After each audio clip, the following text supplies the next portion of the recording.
Hi, this is Holly of Holly's Soapmaking. In this video, I'll be making a Kaleidoscope pull-through soap scented with one of my favorite essential oil blends for summer. I'll be using a new circular mold that was kindly sent to me by Custom Craft Tools, along with a new Star Kaleidoscope soap shaper from Suds. The mold and soap shaper are sold as a kit or separately on the Custom Craft Tools website, so I'll provide links below to both their website as well as Suds. I also have an affiliate coupon code from Custom Craft Tools and will list it below as well. If you're interested in the recipe I used, you'll find it at the end of this video, and all of the other information will be listed in the description box below. Soap making does involve the use of sodium hydroxide or lye, which is a caustic substance that can burn your skin and permanently damage your eyes. So be sure to learn and follow lye-safe handling procedures during the entire soap making process.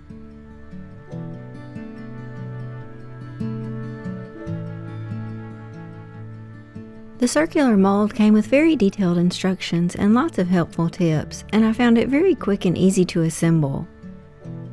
The silicone liner in the bottom provides a nice seal with the tube to prevent any soap from leaking. The tube is acrylic, so I was careful not to over-tighten the wing nuts. I applied just enough pressure to hold the mold together securely. The acrylic liner expanded perfectly inside the tube and made it really easy to remove the soap, as you'll see later. Overall, I really loved using this mold. I had no issues with it at all and found it very easy to disassemble and clean. And it was fun trying another Love Your Suds soap shaper. The star design created such a fun pattern in the soap.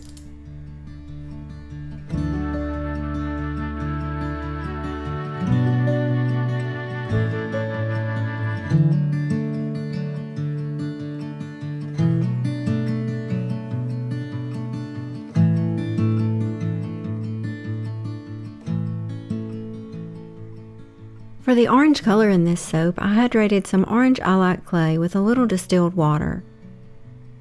This clay has been hard to find lately, so if you need an alternative, a paprika oil infusion makes a really pretty orange. I'll leave a link below to my natural soap color video where I created a paprika infusion in case you'd like more information on that. For the 2 shades of green, I mixed some chromium oxide green with a little olive oil until it was completely smooth. I also prepared some indigo powder to help create a darker teal green. I just mixed the indigo powder with some olive oil and let it sit overnight so the powder settled on the bottom. And finally, for the white color, I prepared some water-soluble titanium dioxide by mixing it with equal amounts of warm distilled water.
I blended until just barely reaching an emulsion, then I divided the soap into 4 equal parts of about 1 1/4 cup each.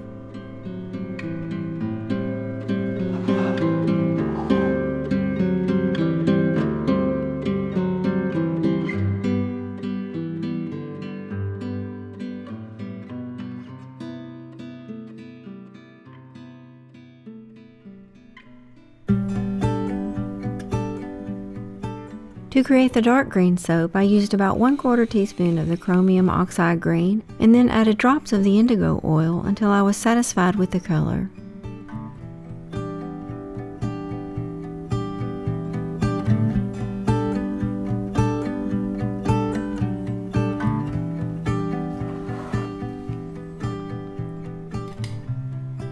For the lighter green, I used about 1/8 teaspoon of the green oxide.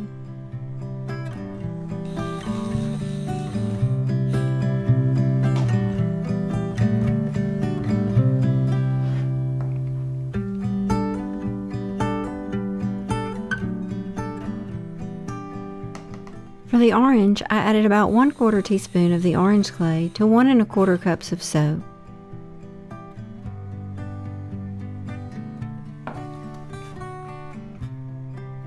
And finally, for the white soap, I added 1 teaspoon of the titanium dioxide to 1 1/4 cups of soap.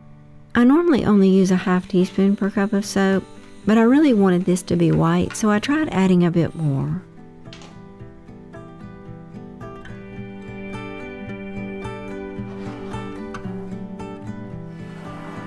I felt like my light green soap was a tad dark, so I added just a little titanium dioxide to lighten it up a bit. During the pour, I alternated the colors, counting to 5 each time. I tried to pour the soap into the very middle of the mold, but I wasn't always successful. You'll see that it kind of looks like the colors just blend together, especially when I'm pouring the bottom half. And when I was done with the pour, I really didn't think the soap would turn out or that the colors would be separated enough to show off the kaleidoscope design, but it actually ended up just fine, and I was so relieved when I cut it.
I covered the top with some plastic wrap and then oven processed the soap so it would go through gel phase.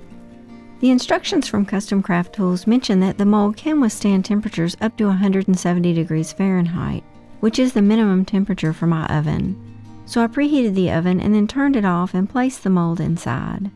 When I unmolded the soap a couple of days later, the mold was just fine and still looked brand new after I cleaned it.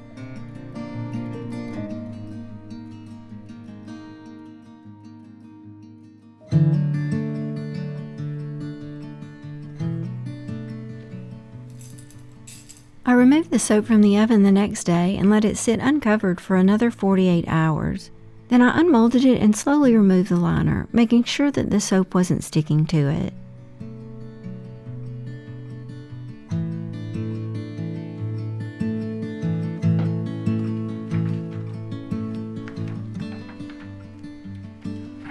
I cleaned the mold and liner with just warm water and a good microfiber towel to keep from scratching the acrylic.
Since this is a cold process soap, I left the type of lye set to sodium hydroxide, or NaOH.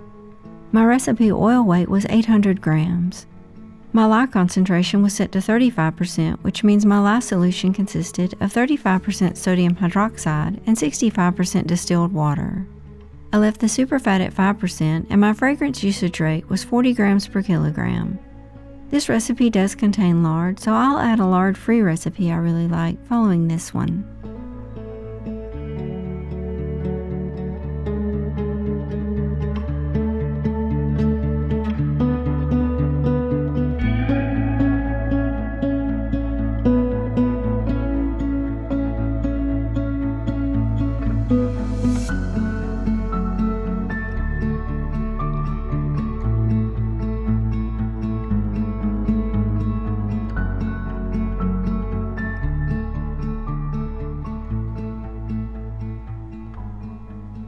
Once you have everything entered, you just select to calculate the recipe, then to view or print it.